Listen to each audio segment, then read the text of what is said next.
The wagon wheels creaked against the frozen ground as Sarah pulled her threadbare shawl tighter around her shoulders.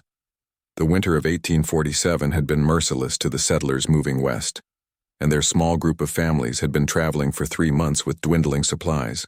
Her husband Thomas had died 2 weeks ago from fever, leaving her alone with their 8-year-old daughter Emma, and no means to survive the harsh frontier. The other families in their wagon train had already made it clear that they couldn't spare food for a widow and child. Sarah had watched their sympathetic glances turn to cold calculation as their own children grew thinner. She understood their position, but understanding didn't fill empty stomachs or provide warmth when the temperatures dropped below freezing each night. Emma had stopped complaining about being hungry 3 days ago, which frightened Sarah more than any tears or whining ever could. The little girl simply sat quietly in the back of their wagon, her eyes growing larger in her increasingly gaunt face.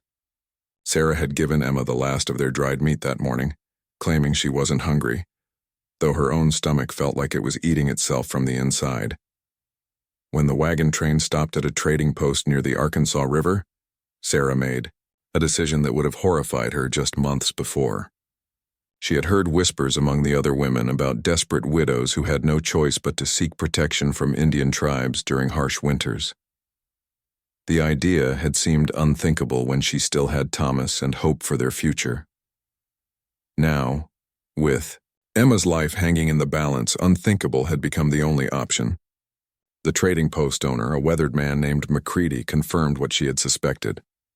"Comanche winter camps ain't far from here," he said, eyeing her worn dress and the hollow look in her eyes. "They sometimes take in settlers, but it ain't charity, ma'am. They expect something in return." Sarah knew what he meant. She had heard the stories of white women who had joined Indian tribes, some by force, others by choice when faced with starvation or death. The respectable women in the wagon train would whisper about such arrangements with a mixture of horror and fascination. Sarah had once shared their judgment. Now she could only think of Emma's pale face and the way her daughter's clothes hung loose on her shrinking frame. "What would I need to do?" she asked quietly, her voice barely audible above the wind howling through the trading post's gaps in the walls. McCready studied her for a long moment. "You'd be offering yourself as a wife to one of their warriors. In exchange, you and your girl would have food, shelter, protection. It ain't an easy life, but it's a life." He paused, then added more gently, "Comanche treat their women better than some white men I've known. They value children highly, and your daughter would be raised as one of their own." The decision tore at Sarah's heart, but her mind was made up before McCready finished speaking. She had been raised to believe that such an arrangement was worse than death, but watching Emma waste away had taught her that there were fates worse than abandoning the expectations of a society that had already abandoned her. That evening, she told the wagon train leader, Captain Morrison, of her decision. His reaction was exactly what she expected, a mixture of disgust and relief. Disgust at what he saw as moral failure, relief that he would no longer need to make difficult decisions about sharing resources with her and Emma. "You're making a mistake, Mrs. Henderson," Morrison said, though his tone suggested he was secretly glad to be rid of the burden she represented. "There's no telling what they might do to you or your child." Sarah looked at Emma, who was so weak she could barely sit up in their wagon. "What they might do couldn't be worse than what's already happening to us," she replied. The next morning, McCready agreed to guide her to a Comanche winter camp about a day's ride south. The other families watched her prepare to leave with expressions ranging from pity to judgment to barely concealed relief. None offered to take Emma and leave Sarah behind, though several of the women looked as though they might be considering it. As they loaded their few remaining possessions onto McCready's horse, Sarah felt the weight of her choice settling on her shoulders. She was about to enter a world completely foreign to everything she had been taught, to place herself and her daughter at the mercy of people she had been raised to fear. But fear had become a luxury she couldn't afford when measured against the certainty of Emma's death from starvation. The ride south felt like traveling into another world. The landscape grew more desolate, more wild, as they left the familiar ruts of the wagon trail behind. McCready rode silently beside them, occasionally pointing out landmarks or tracks in the snow. Sarah found herself studying his weathered face, wondering what experiences had taught him to navigate between two worlds with such apparent ease. As the sun began to set on their first day of travel, McCready pointed toward a thin column of smoke rising in the distance. "That'll be them," he said simply. "Camp's just over that ridge." Sarah's heart began to pound as they approached. She had no idea what to expect, no knowledge of Comanche customs or language, no understanding of how such negotiations were conducted. All she knew was that she was about to trade away everything familiar in her life for the chance that Emma might live to see spring. The first glimpse of the camp took her breath away. It was larger than she had expected, with dozens of buffalo hide lodges arranged in a rough circle. Smoke rose from many of them, and she could see people moving about despite the cold. Dogs ran between the lodges, and children played in the snow, their laughter carrying on the wind. What struck her most was how alive it seemed compared to the desperate, dying atmosphere that had surrounded their wagon train. These people had found a way to not just survive but thrive in conditions that had been slowly killing her and Emma. As they rode into the camp, Sarah pulled Emma closer and whispered a prayer to a God she wasn't sure was listening anymore. Whatever came next, they had chosen life over certain death. Everything else would have to be faced as it came. The Comanche warriors emerged from their lodges as McCready led Sarah and Emma into the camp. Sarah's hands trembled as she held the reins, not from the cold but from the weight of dozens of dark eyes studying her and her daughter. The warriors were tall and imposing, their faces painted with designs she couldn't understand, their hair decorated with feathers and beads that caught the fading sunlight. McCready dismounted and began speaking in the Comanche language, his words flowing with surprising fluency. Sarah caught glimpses of gestures toward her and Emma, and she realized he was explaining their situation. The conversation continued for what felt like hours but was probably only minutes, with several warriors joining the discussion. Finally, an older man with silver streaking his black hair stepped forward. His bearing suggested authority, and the way others deferred to him confirmed Sarah's suspicion that he was a chief or elder. He studied Sarah with keen eyes that seemed to see everything: her desperation, her determination, her love for Emma. McCready turned to her, his expression serious. "This is Running Bear. He leads this band. He says they've seen your wagon train pass by, knows you've been struggling." He paused, then continued, "He's willing to consider your request, but there are conditions." Sarah's heart hammered against her ribs. "What conditions?" "You would become wife to one of their warriors, a man named Stonewolf. He lost his first wife last spring to sickness, has no children. In exchange, you and Emma would be fed, clothed, protected, but you'd be expected to learn their ways, follow their customs. There'd be no going back to the white world." The finality of those words hit Sarah like a physical blow. No going back. She looked down at Emma, who had fallen asleep against her shoulder, the child's face gaunt but peaceful. The choice had already been made in her heart. What about Emma? Would she be safe? McCready translated her question, and Running Bear's weathered face softened slightly as he looked at the sleeping child. His response was longer this time, and McCready nodded as he listened. "Children are sacred to the Comanche," McCready explained. "She would be adopted into the tribe, treated as Stonewolf's own daughter. They'd teach her their language, their ways. She'd never want for food or protection. And if I refuse," McCready's expression grew grim, "then you leave camp tonight and take your chances with winter and starvation." It wasn't really a choice at all. Sarah straightened her shoulders and looked directly at Running Bear.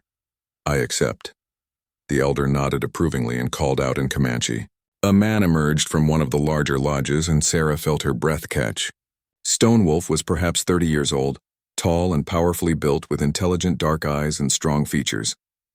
Unlike some of the younger warriors, his face bore no paint, and his manner was quiet, dignified.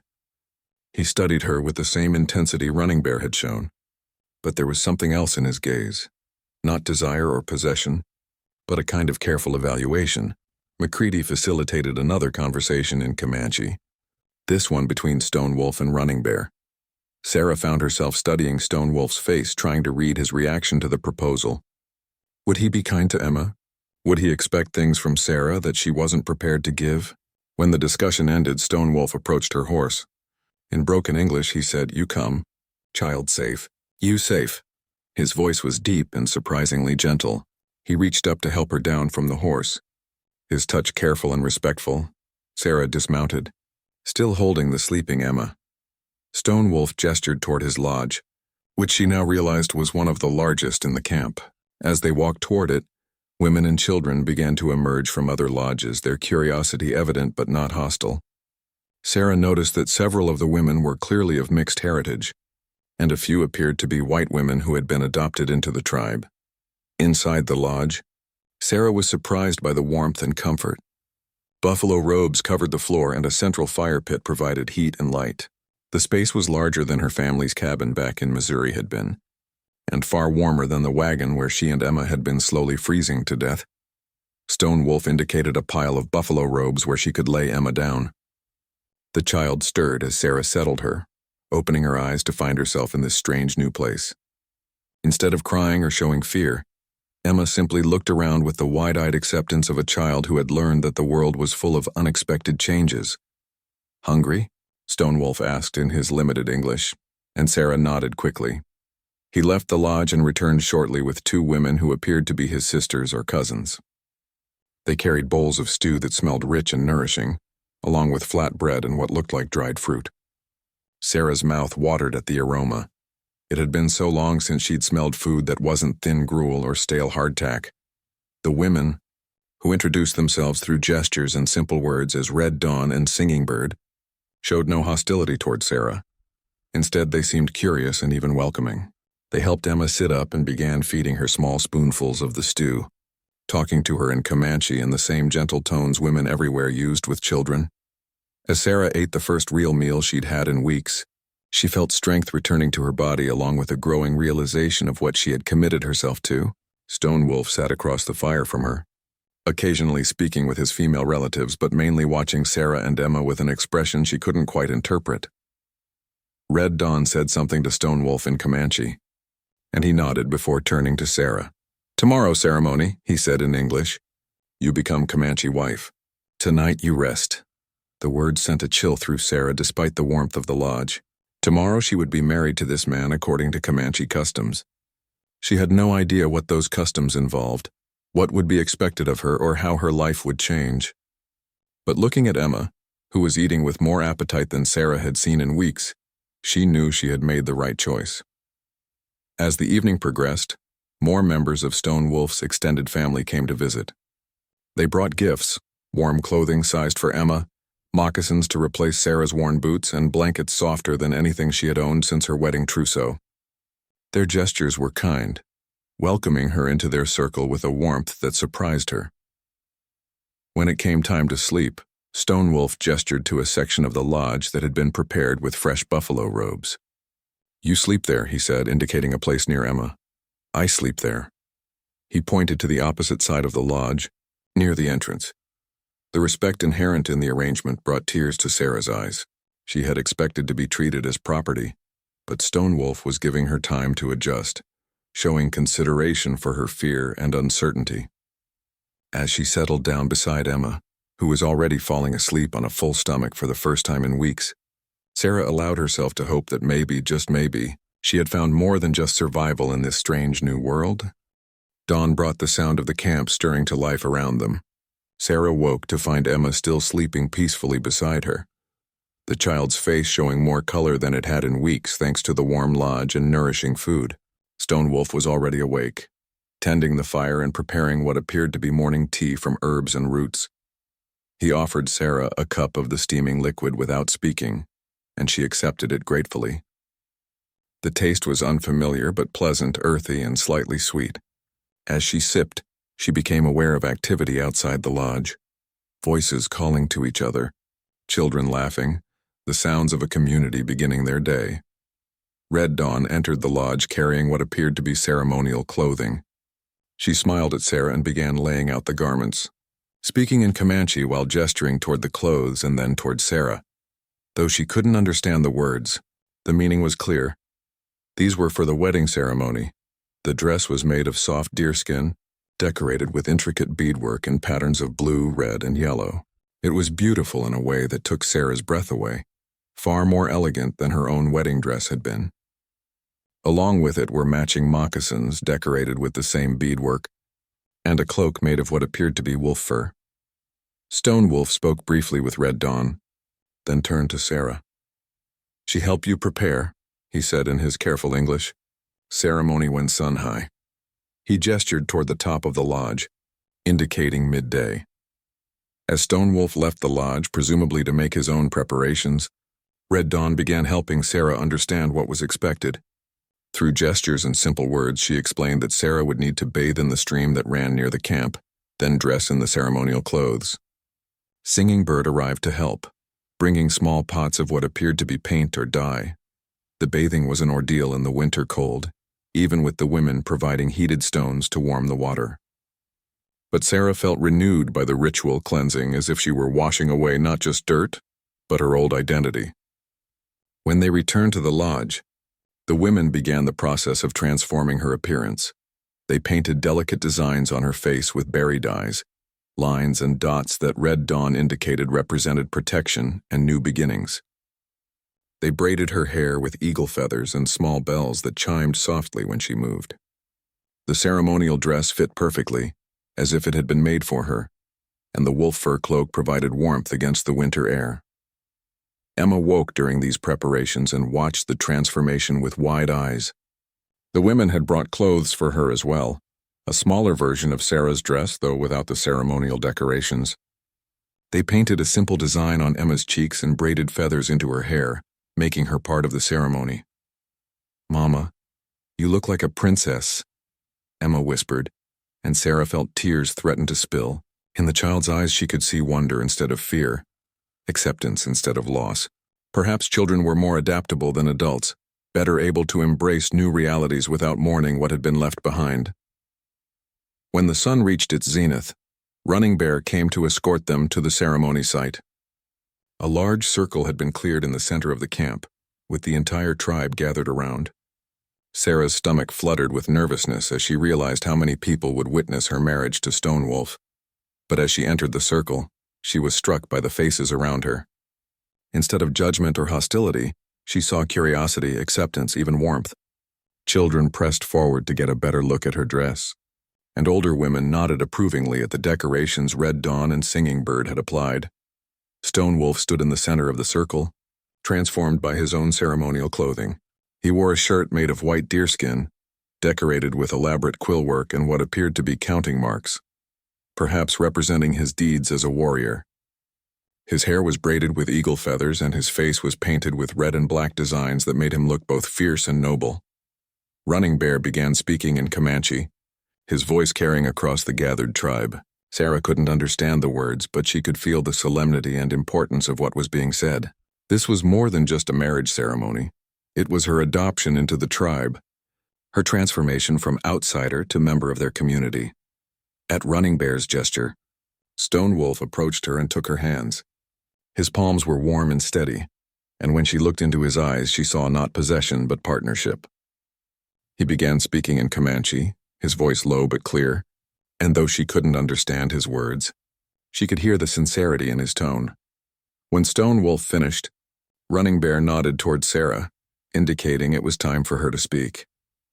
Red Dawn had coached her earlier in a few phrases of Comanche, and Sarah managed to repeat them, though she knew her pronunciation was poor. The crowd murmured approvingly at her attempt to use their language. Then came the moment Sarah had been told to expect but still found overwhelming. Running Bear produced a single eagle feather, its white and brown markings vivid in the sunlight. He handed it to Stone Wolf, who turned to Sarah with an expression of great seriousness. "This feather," Stone Wolf said in English, speaking slowly so she would understand, "means you are now Comanche. You are my wife, Emma is my daughter. We protect you. You belong to us. We belong to you." He placed the feather in Sarah's hands, and she felt the weight of more than just its physical presence. This simple object represented her new identity, her new life, her new family. As she held it, she understood that she was no longer the desperate widow who had stumbled into this camp. She was now someone else entirely. The ceremony concluded with the sharing of a pipe, passed from Running Bear to Stone Wolf to Sarah, and then around the circle. The smoke was harsh in her lungs, but she managed not to cough, earning more approving nods from the gathering. When the pipe returned to Running Bear, he spoke a final blessing, and the formal ceremony was complete, but the celebration was just beginning. Women brought out food in quantities Sarah hadn't seen since her wedding to Thomas years ago. There was roasted meat, dried fruits, various roots and vegetables she couldn't identify, and a fermented drink that burned her throat but warmed her stomach. Musicians produced drums and flutes, and soon the entire camp was caught up in dancing and singing. Stonewolf led Sarah in dances that were unlike anything she had ever experienced. The movements were rhythmic and flowing, telling stories through gesture and step. Emma joined in with the other children, laughing as they taught her the simpler dances, and Sarah felt her heart lift at the sound of her daughter's joy. As the sun began to set, Stonewolf approached her with something in his hands. It was a small bundle wrapped in soft deerskin, and when Sarah opened it, she found tools, a knife, needles made from bone, thread made from sinew, and other implements she didn't recognize. "For your lodge work," he explained. "You learn Comanche woman ways." Sarah realized this was her next challenge. She would need to learn not just the language but all the skills necessary to be a proper Comanche wife. Cooking their foods, making their clothes, understanding their customs and traditions. It would be like learning to live all over again. But as she looked around at the faces surrounding her, Stonewolf's quiet dignity, Emma's happiness, the welcoming expressions of her new family, Sarah felt something she hadn't experienced in months. Hope. Not just for survival, but for a real life. A future where she and Emma could thrive rather than merely endure. The feather in her hand had become more than a symbol. It was a promise of the home they were building together. The first weeks of Sarah's new life passed in a blur of learning and adaptation. Stonewolf proved to be a patient teacher, showing her the daily routines that kept the lodge functioning. Each morning she learned to bank the fire properly, so it would burn steadily throughout the day. She discovered which roots and berries could be dried for winter storage, and which needed to be consumed fresh. Red Dawn and Singing Bird became her constant companions, patiently correcting her mistakes as she learned to prepare traditional foods. The first time she attempted to make pemmican, the dried meat and berry mixture that was a staple of Comanche life, the result was nearly inedible. The women laughed good-naturedly at her effort, but immediately showed her the proper technique for pounding the meat and mixing in just the right amount of fat and berries. Emma adapted to her new life with the remarkable resilience of childhood. Within days, she was chattering in simple Comanche phrases, playing with the other children as if she had been born to the tribe. Sarah watched in amazement as her daughter learned games involving small bones and painted sticks, racing across the camp with children who had once been strangers. Stonewolf's approach to their marriage surprised Sarah daily. He made no demands on her, allowing their relationship to develop naturally. In the evenings, he would sit by the fire teaching her Comanche words, his deep voice patient as he repeated pronunciations until she got them right. He told her stories of his people's history, their migration patterns, their relationship with the buffalo herds that sustained them. "Buffalo is everything," he explained one night, his English improving as much as her Comanche. "Meat for food, hides for lodge, bones for tools. When buffalo move, we move. When they are strong, we are strong." Sarah began to understand that the Comanche way of life was far more complex and sophisticated than she had been led to believe. They had detailed knowledge of weather patterns, animal behavior, and the seasonal availability of plants. Their nomadic lifestyle wasn't random wandering, but a carefully planned system that had sustained them for generations. The physical demands of lodge life strengthened Sarah's body as her spirit adapted to new rhythms. She learned to scrape and tan hides until they were soft as fabric, to sew with sinew thread that created seams stronger than anything she had known. Her hands, once soft from indoor work, became calloused and capable. The other women gradually accepted her into their circle, teaching her the songs they sang while working, the stories they told while the men were away hunting. Sarah discovered that many of the tribe's women had similar stories to her own. White women who had joined the tribe through marriage, capture, or choice during desperate circumstances. They formed a network of support and understanding that she had never experienced in white society. One morning in late December, Stonewolf announced that it was time to construct their permanent lodge for the winter camp. Sarah had been living in his existing lodge, but tradition demanded that a new wife have a home built specifically for her family. The entire extended family participated in the construction. Sarah watched in amazement as Stonewolf and his male relatives selected and cut lodge poles with practiced efficiency. The women prepared the buffalo hides that would form the covering, sewing them together with precise stitches that would keep out wind and rain.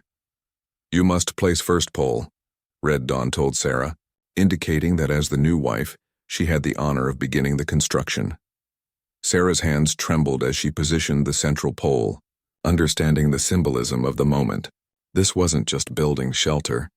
It was creating the foundation for her new family's future. Stonewolf guided her hands as they secured the pole in place, his touch gentle but sure. As the framework took shape, Sarah felt a pride she had never experienced. This lodge was being built for her, around her, incorporating her into its very structure.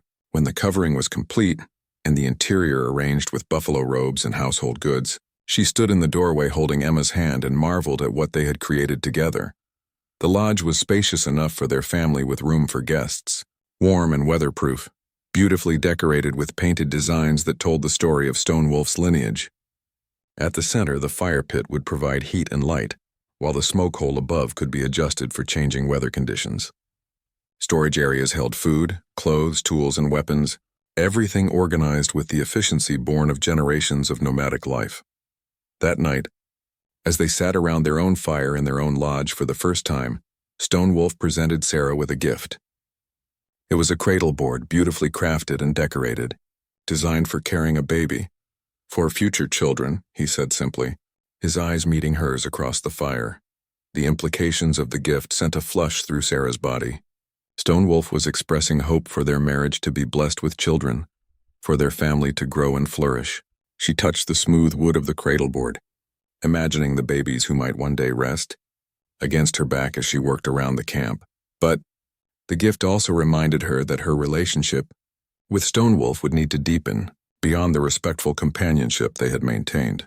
They had been married for weeks now, sharing a lodge, building a life together, but their physical relationship remained undefined. Stonewolf's patience and respect had given her time to adjust, but she knew that eventually they would need to become true husband and wife in every sense. That night, as Emma slept peacefully in her own corner of the lodge, Sarah found the courage to move closer to Stonewolf's sleeping area. In the dim light of the banked fire, she could see him watching her approach, his dark eyes reflecting the glowing coals. "I am ready," she whispered, using the Comanche words he had taught her. What followed was gentle and patient, Stonewolf taking time to ease her fears and help her feel comfortable. His hands were careful and considerate, his approach tender rather than demanding. When they came together as husband and wife for the first time, Sarah felt not conquest but partnership, not loss but completion. Afterward, as they lay together under the warm buffalo robes, Stonewolf traced the eagle feather tattoo that Red Dawn had applied to Sarah's shoulder during the wedding preparations. The permanent mark had replaced the painted designs, making her transformation complete and irreversible. "Now we are truly one family," he murmured against her hair. Sarah thought of the wagon train that was probably still struggling through the winter somewhere to the west, of the cold and hunger and desperation she had left behind. In Stonewolf's arms in their warm lodge with Emma sleeping peacefully nearby, she felt a contentment she had never known even in her first marriage. The feather Stonewolf had placed in her hands during their wedding ceremony now hung from the lodge's central pole, turning slowly in the warm air from the fire. It had become the symbol of everything she had gained, not just survival, but belonging, purpose, love, and hope for the future.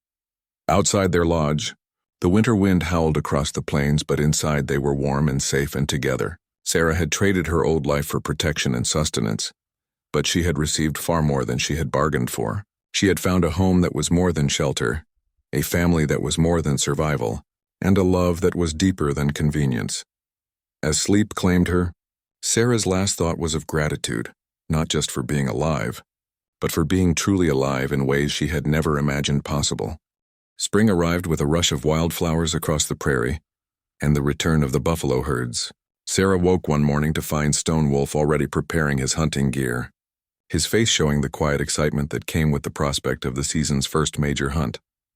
"Buffalo scouts returned last night," he explained as he checked his bow and arrows. "Great herd moving north. We follow tomorrow. The entire camp erupted into organized chaos as families prepared for the spring migration. Sarah watched in fascination as lodges were dismantled with practiced efficiency, belongings packed into travois that would be pulled by horses and dogs, and children assigned responsibilities according to their age and ability. Emma, now fluent in Comanche and fully integrated into the tribe's social structure, helped the other children gather firewood and pack supplies. Sarah marveled at how naturally her daughter had adapted, how she moved through the camp with the confidence of someone who truly belonged. Sarah's own role in the migration preparations revealed how much she had learned during the winter months. She could now pack their lodge and belongings as efficiently as any woman born to the tribe, organize supplies for weeks of travel, and manage the complex logistics of moving an entire household across the plains. The migration itself was unlike anything Sarah had experienced. The wagon train that had brought her west had been slow and laborious, fighting against the landscape rather than flowing with it. The Comanche moved like water, following ancient paths, reading the land for signs of weather, water, and game, adapting their route to take advantage of favorable conditions. Stone Wolf rode beside the travois carrying their household goods, but Sarah found herself walking alongside the other women and children much of the time. The pace was steady but not exhausting, with frequent stops to rest the horses, check the younger children, and scout for the best camping spots. During their evening stops, Sarah took her turn with cooking duties, contributing to the communal meals that fed the entire band. Her skills had improved dramatically over the winter, and she now prepared traditional dishes that drew approving nods from the elders. The knowledge felt precious to her, hard-won and deeply valued. On the fourth day of travel, the scouts reported that they had located the main buffalo herd. The excitement in camp was palpable as the hunters prepared for what would be their first major hunt since the previous fall. Sarah watched Stone Wolf paint his face and horse with symbols meant to bring luck and protection, his movements ritualized and precise.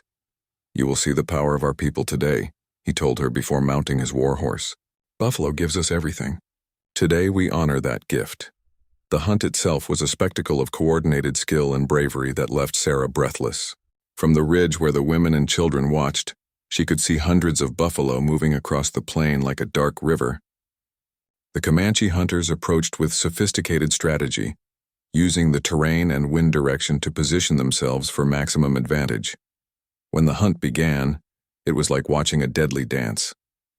The hunters rode into the herd with incredible skill, their horses trained to respond to knee pressure alone while the riders used both hands for their bows. Sarah could pick out Stone Wolf by his distinctive war paint and the spotted horse he rode, watching as he brought down buffalo after buffalo with arrows placed with surgical precision. Emma stood beside her mother, cheering with the other children as their fathers and brothers demonstrated their prowess. "Look, Mama, Stone Wolf is the best hunter," she cried, clapping as her adoptive father successfully brought down a massive bull. The butchering that followed the hunt was equally impressive in its organization. Every part of each animal was utilized with nothing wasted. Sarah worked alongside the other women, her skills with the skinning knife now sufficient to contribute meaningfully to the massive task of processing the meat and hides. As she worked, Sarah reflected on how completely her understanding of waste and abundance had changed. In her former life, she had thrown away food that had spoiled, discarded clothes that were worn but still functional, taken for granted the resources that sustained her family. The Comanche approach to the buffalo hunt had taught her to see every scrap of hide, every piece of bone, every organ as valuable and necessary. The celebration that night was magnificent. Fresh buffalo meat roasted over dozens of fires, filling the air with rich aromas that made Sarah's mouth water. Musicians brought out instruments she had learned to recognize: drums made from buffalo hide, flutes carved from eagle bone, rattles filled with stones that created rhythms that seemed to echo the heartbeat of the earth itself. Stone Wolf found her as the dancing began, his face still painted but his expression relaxed and happy. "Good hunt," he said, which she now knew was an understatement. He had taken 6 buffalo, more than enough to provide meat and hides for their family through the coming year. "I am proud of you," Sarah replied in Comanche, the words flowing more naturally now. His smile in response was radiant. "You are true Comanche woman now. You understand the buffalo, understand our ways." As the celebration continued around them, Stone Wolf led Sarah away from the main gathering to a quiet spot overlooking the prairie. The moon was full, casting silver light across the grassland where the buffalo herd continued to graze peacefully. "I have something to tell you," Sarah said, her heart beating rapidly. She had been waiting for the right moment to share her news, and this perfect evening seemed ideal. Stone Wolf turned to her with curiosity and attention, and Sarah took his hands in hers. "I'm carrying your child," she said softly, using the traditional Comanche phrase Red Dawn had taught her for such announcements. For a moment, Stone Wolf's face showed complete stillness, as if he was processing the magnitude of what she had told him.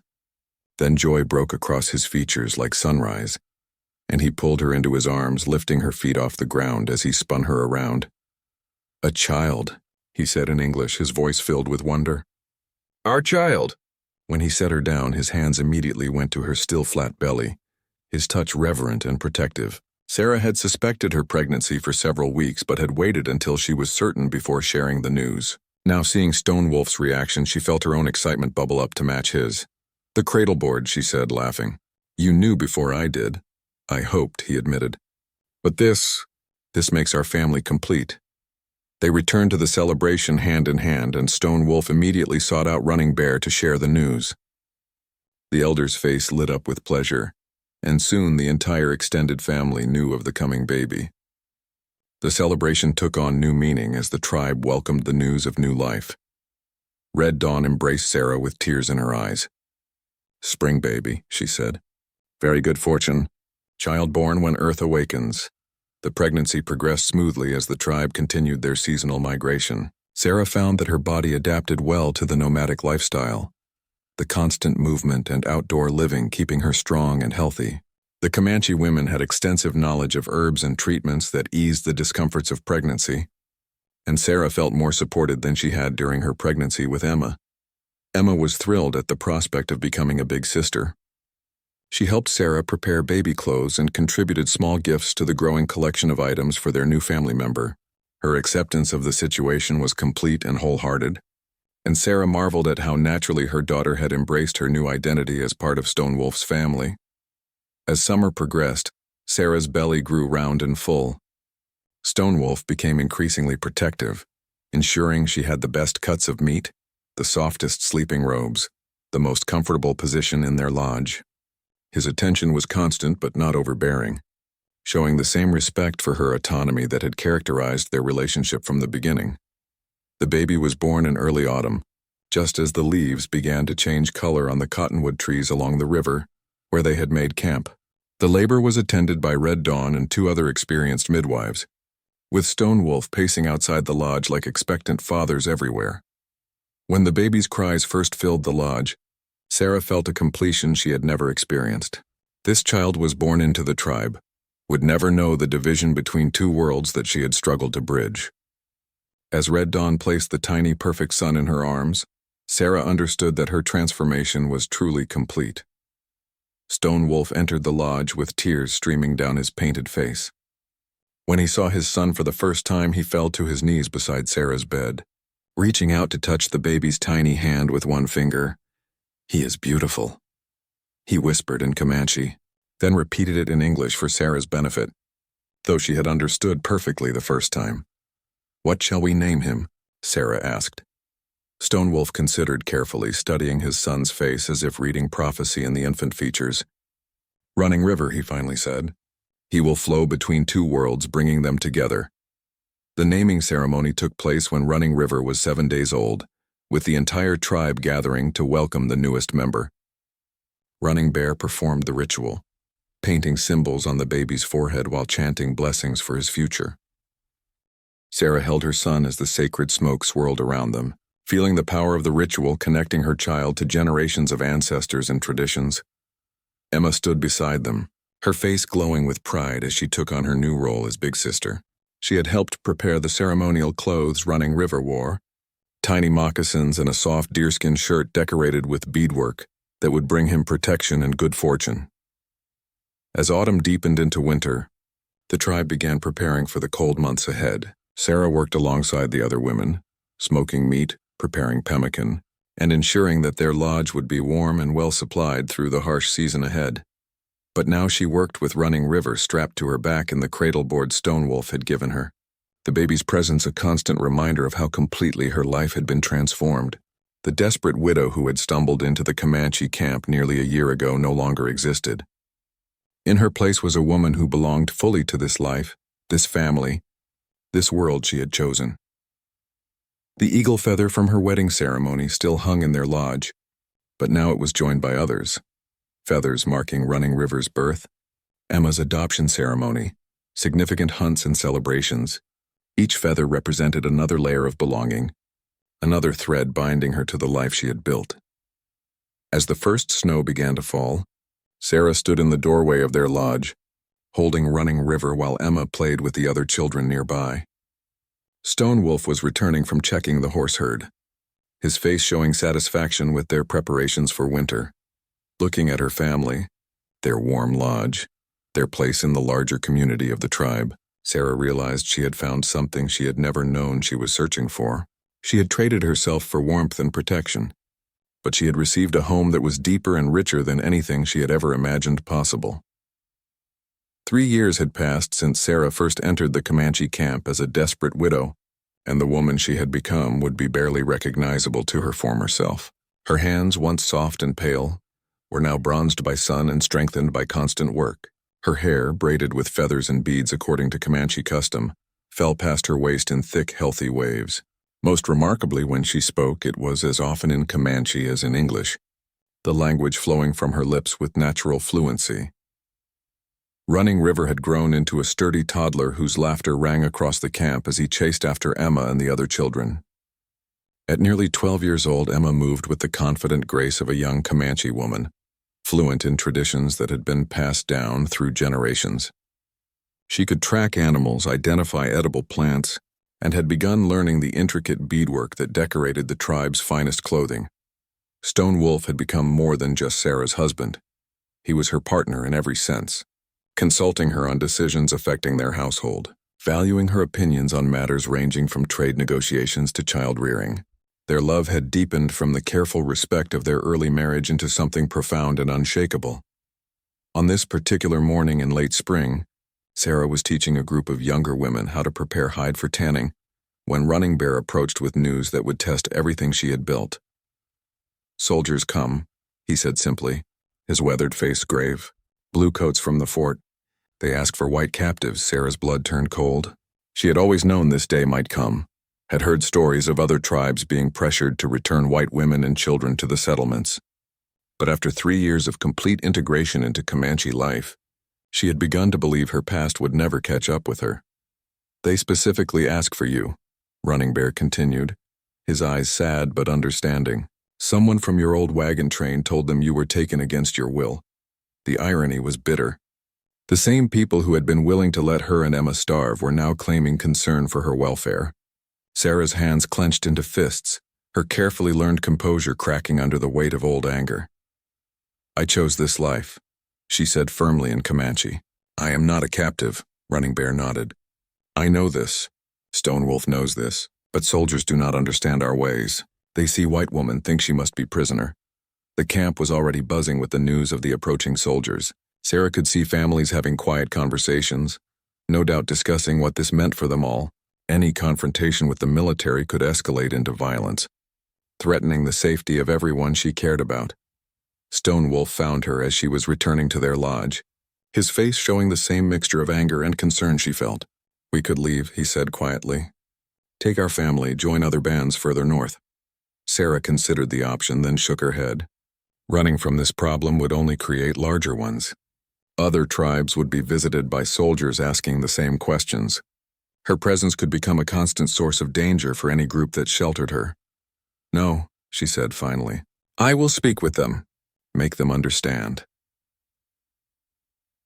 The soldiers arrived the next day, a dozen men led by a young officer whose clean uniform and earnest expression marked him as someone with limited experience dealing with Indians.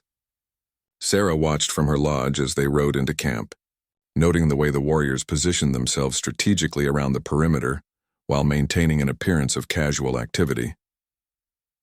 Running Bear met the soldiers in the center of camp, speaking in careful English while gesturing for them to dismount and sit.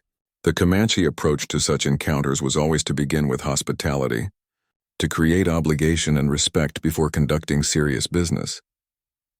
Sarah prepared herself carefully for the confrontation she knew was coming. She dressed in her finest Comanche clothing, a dress decorated with intricate quill work and beadwork that had taken her months to complete, moccasins soft as silk, her hair braided with eagle feathers that marked her status as the wife of an accomplished warrior.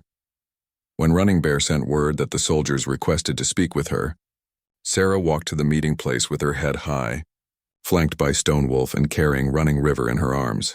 Emma walked beside her, every inch the proud Comanche daughter. The young officer's reaction to seeing her was exactly what she had expected: confusion, followed by obvious relief that she appeared healthy and unharmed, then growing puzzlement as he took in her obvious integration into tribal life. "Mrs. Henderson," he said uncertainly, "I'm Lieutenant Morrison. We've come to bring you and your daughter home." "This is my home," Sarah replied calmly in English, though she noticed how strange the language felt on her tongue after speaking primarily Comanche for months. "Ma'am, I understand you may have adapted to your circumstances, but you're a white woman. You belong with your own people." Sarah felt Stonewolf tense beside her, and she placed a calming hand on his arm. "These are my people," she said. "This is my husband, Stonewolf. This is our son, Running River. Emma has been adopted into the tribe. We are not prisoners or captives." The lieutenant looked increasingly uncomfortable. "Ma'am, with all due respect, you may have been influenced by your captors. It's not uncommon for prisoners to develop feelings of attachment to those who hold them." The condescension in his tone sparked anger in Sarah's chest, but she maintained her composure. "Lieutenant, I came to this tribe voluntarily when I was starving and desperate. No one forced me to stay. I have remained because I found love, purpose, and belonging here." She gestured to the thriving camp around them, the well-fed children playing, the productive activities of daily life. "Look around you. Do you see suffering? Do you see prisoners? Or do you see a community taking care of its own?" The lieutenant followed her gaze, and Sarah could see him struggling to reconcile what he was observing with his preconceptions about savage Indians holding innocent white women captive. "Your family in Missouri has been searching for you," he said, playing what he clearly thought was his strongest card. "Your brother has offered a substantial reward for your safe return." "The brother who wouldn't help me when Thomas died?" Sarah's voice grew cold. "The family who let me leave with a wagon train knowing I had no resources to survive if something went wrong?" She shifted Running River to her other arm, the child gurgling contentedly and reaching out to grab one of her feathers. "I have found family here, Lieutenant. Real family who would never abandon me or my children." The standoff continued for most of the afternoon, with the lieutenant trying various arguments and Sarah calmly refuting each one. She could see his growing frustration as he realized that she was not the traumatized victim he had expected to rescue. Finally, Running Bear intervened with a suggestion. "Lieutenant, stay night," he said in his careful English. "See how woman lives. See children happy. Then understand truth." The officer agreed reluctantly, and Sarah returned to her lodge to prepare for what she knew would be a crucial evening. The soldiers would be fed as guests, shown Comanche hospitality, given the opportunity to observe the tribe's daily life up close. That evening, around the communal fire, Sarah told her story in full. She spoke of the winter that had nearly killed her and Emma, of the choice she had made to seek help from the Comanche, of the kindness and respect she had been shown. She talked about learning new skills, finding her place in the tribe's social structure, falling in love with Stonewolf,